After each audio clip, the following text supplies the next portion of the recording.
বেঙ্গালুরুকে হারিয়ে আইএসএল 6-এ উঠল ইস্ট বেঙ্গল। কিভাবে প্লে অফে যাবে রইল অঙ্ক।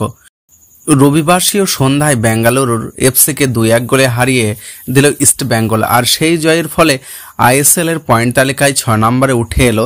সামনে আছে শুধু চেন্নাই এফসি। ফলে প্লে অফের লড়াই আরও জমে উঠল। যে প্লে অফের ইতিমধ্যে 5টি দল উঠে গিয়েছে।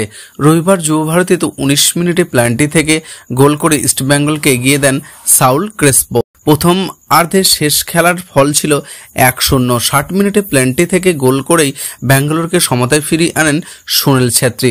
13 মিনিট পরে ইস্টবেঙ্গলকে 2-1 গোলে এগিয়ে দেন কেন্টন সিলভা। আর সেই গোলের সুবাদে 2-1 গোলে জিতে আইএসএল প্লেয়ার অফের দৌড়ে টিকে থাকল ইস্টবেঙ্গল। রবিবার জয়ের ফলে আইএসএল এর পয়েন্ট টেবিলের তালিকায় 6 নম্বরে উঠে এলো ইস্টবেঙ্গল।